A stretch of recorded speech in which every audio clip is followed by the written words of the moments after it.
Hello everyone, welcome back to my channel English by Chhavi sir channel पर आप सभी viewers का स्वागत है।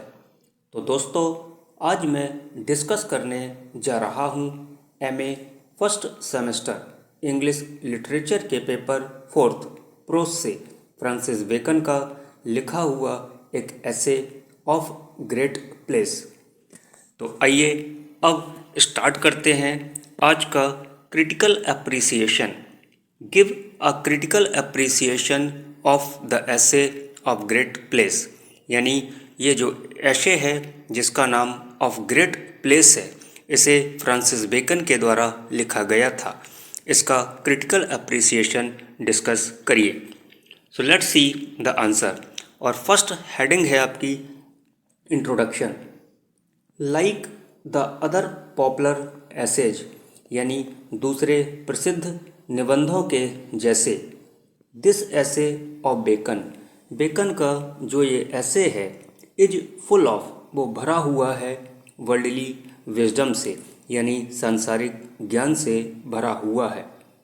इट इज रिमार्केबल, यह ऐसे अद्भुत है। For the wealth of experience, यानी अनुभव के खजाने से। It is a habit of Bacon, ये बेकन की आदत है।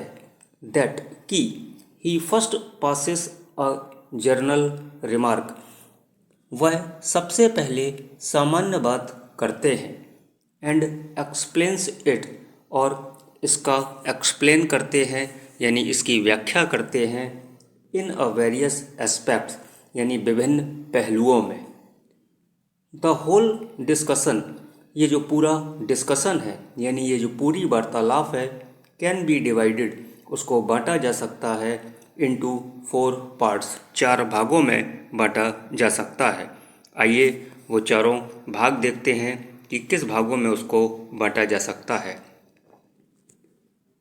The disadvantage of higher position, यानी उच्च पद के नुकसान। दूसरा, the advantages of holding high office, उच्च पद धारण करने के फायदे। तीसरा, द बिहेवियर, दोस्तों यहाँ पर बिहेवियर है, and activities of a man in high position, उच्च पद पर आसीन व्यक्ति का व्यवहार और गतिविधियाँ। और चौथा है, the things that he should avoid as a man of high authority, यानी वो चीज़ें दैट ही शुड अवॉइड, जिससे उनको बचना चाहिए as a man of high authority, यानी उच्च पद पर बैठे हुए व्यक्ति के रूप में। ही हैज ऑल्सो एडवाइज्ड, वो ये भी सलाह देते हैं। हाउ अ मैन, कि किस प्रकार एक व्यक्ति कैन गेट, प्राप्त कर सकता है, टू ए हाई ऑफिस, यानी उच्च पद को प्राप्त कर सकता है। एंड वॉट मेथड, और वो कौन सा तरीका होता है, ही शुड एडॉप्ट, जो उसको एडॉप्ट करना चाहिए, अपनाना चाहिए। दिस ऐसे कंटेंस, ये जो ऐसे है ऑफ ग्रेट प्लेस, कंटेंस मतलब रखता है, ऑल द एस्पेक्ट्स, सभी पहलुओं को रखता है, रिलेटेड, और ये जो सभी पहलू जो होते हैं, रिलेटेड मतलब जुड़े हुए होते हैं, टू द मैन, किसी मैन से। हु गेन्स, जो प्राप्त करता है, ए हाई पोजीशन, एक उच्च पद को प्राप्त करता है।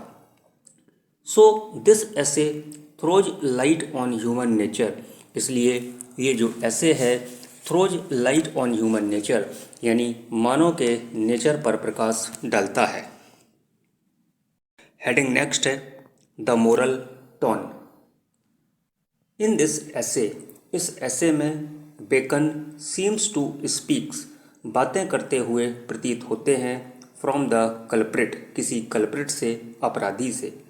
लाइक अ प्रीस्ट और ए टीचर, यानी साधु और किसी टीचर के रूप में। Imparting lesson of morality and honesty, और वो जो है बेकन जो है नैतिकता और ईमानदारी की नींव बांट रहे हैं। He warns against the dangers of high position, Bacon चेतावनी देते हैं हाई पोजीशन के डेंजर्स के खिलाफ। 10 इस प्रकार। बेकन टेल्स दैट, बेकन हमें बताते हैं, मैन इन हाई पोजीशन, जो व्यक्ति हाई पोजीशन में होता है पावर, उसके पास पावर होती है, and they should never misuse, और उस पावर का उनको कभी भी दुरुपयोग नहीं करना चाहिए, दैट पावर यानी उस पावर का। हियर यहाँ पर बेकन एडवाइजेस टू एब्सटेन, जो बेकन है एडवाइजेस टू एब्सटेन यानी परहेज करने की सलाह देते हैं। एब्सटेन का मतलब रोकना या परहेज करना। फ्रॉम एक्सेप्टिंग ब्राइब यानी रिश्वत लेने से। इज ऑल्सो क्वाइट मोरलिस्टिक, यह काफ़ी मोरलिस्टिक होता है, नैतिकता होती है। ही टेल्स दैट, बेकन कहते हैं कि a man in high position, एक व्यक्ति जो हाई पोजीशन में होता है, शुड नाइदर एक्सेप्ट ब्राइब्स, उसको न तो ब्राइब्स यानी रिश्वत स्वीकार करनी चाहिए, नॉर शुड गिव इट, और न ही रिश्वत देनी चाहिए।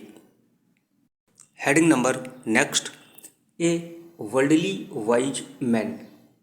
Beckons guidance is always based on, Bacon का जो गाइडेंस है, जो परामर्श है, इज ऑलवेज बेस्ड ऑन, वो आधारित होता है हिज प्रैक्टिकल एक्सपीरियंस, यानी उसके व्यवहारिक अनुभवों पर आधारित होता है। He was himself placed in a very high position, उन्होंने खुद को एक हाई पोजीशन में रखकर देखा था, एंड न्यू वेल दैट, और बहुत ही अच्छी तरीके से जानते थे, सच अ मैन, कि इस प्रकार का जो व्यक्ति होता है, हैज टू बियर, उसको सामना करना पड़ता है, सो मैनी ग्रेट रिस्पॉन्सिबिलिटीज़, कई रिस्पॉन्सिबिलिटीज़ का सामना करना होता है, यानी कई जिम्मेदारियों का उसको सामना करना होता है। He wants such a great man to be impartial, वह ऐसे महान व्यक्ति को इम्पार्शियल निष्पक्ष रहने की सलाह देता है। As a worldly wise man, एक सांसारिक व्यक्ति के रूप में, ही टीचेस द लेसन, वह लेसन को पढ़ाता है यानी शिक्षा देता है। काहे की शिक्षा देते हैं? Such a man should seek advice, ऐसा जो व्यक्ति होता है सीक एडवाइस, उसे सलाह की तलाश करनी चाहिए, फ्रॉम हिज प्रेडिसेसर्स, अपने प्रेडिसेसर्स से यानी अपने पूर्ववर्तियों से। ही मस्ट सी, उसको देखना चाहिए, their good and bad characteristic, उनके अच्छे और बैड बुरे करेक्टरिस्टिक्स मतलब लक्षणों को देखना चाहिए। As a man of worldly wisdom, एक वर्ल्डली विजडम के व्यक्ति के रूप में, he knows Bacon knows, Bacon जानते हैं, द वेरियस डिफ़िकल्टीज, विभिन्न प्रकार के कठिनाइयों के बारे में जानते हैं, that a man has to face, कि उस व्यक्ति को फेस करना होता है, सामना करना होता है, while aspiring for a high position, जब वो एस्पायरिंग मतलब प्राप्त कर रहा हो, हायर पोजीशन उच्च पद को जब प्राप्त कर रहा हो। सच अ मैन, ऐसा जो व्यक्ति होता है, इज वेरी वायोलेंट, वो बहुत ही हिंसात्मक होता है, इन हिज एक्टिविटीज़, अपनी गतिविधियों में, एंड वर्क्स हार्ड, और वो बहुत कठिन परिश्रम करता है। हेडिंग नंबर नेक्स्ट है, the typical Baconian style. In this essay, यानी इस ऐसे में, बेकन एडॉप्टेड एफोरिस्टिक स्टाइल, जो बेकन है एफोरिस्टिक स्टाइल को अपनाते हैं, यानी सूक्ति से भरी हुई शैली को अपनाते हैं, एंड देयर आर मैग्जिम्स, यहाँ पर कुछ सूक्तियाँ हैं, लाइक सेंटेंस, वाक्य के रूप में। द ऐसे बिगिंस विद अ रिमार्क, ये जो ऐसे होता है एक रिमार्क के साथ शुरू होता है, आइए वो रिमार्क देखते हैं। Man in great place are thrice servants, यानी महान स्थानों में व्यक्ति 3 बार व्यापक होते हैं। एट प्लेसेस, स्थानों में। बेकन हैज एडॉप्टेड, बेकन ने स्वीकार किया, ए टोन ऑफ सुपीरियर कॉन्फिडेंस, यानी आत्मविश्वास के स्वर को उन्होंने एडॉप्ट किया। द थॉट्स एंड आइडियाज़, विचार, कंटेंड वो रखते हैं, इन दिस ऐसे, इस निबंध में, मेक इट इम्प्रेसिव, जो उनको इम्प्रेसिव प्रभावशाली बना देता है, एंड यूजफुल और उपयोगी बना देता है। The use of metaphor, metaphor का यूज करते हैं। हेल्प, ये जो मेटाफर का यूज होता है वो सहायता प्रदान करता है इन एलोबरेटिंग द आइडिया, यानी आइडिया को एलोबरेट करने में, यानी आइडिया को आगे बढ़ाने में। तो दोस्तों ये था आपका critical appreciation of great place. आपको कैसा लगा कमेंट करके ज़रूर बताइए, और यदि आप चैनल पर नए हों तो चैनल को सब्सक्राइब करें, बेल आइकन को प्रेस करें। दोस्तों वीडियो पसंद आया हो तो वीडियो को लाइक करें और अपने दोस्तों के साथ शेयर करना बिल्कुल भी मत भूलें। Thank you for watching.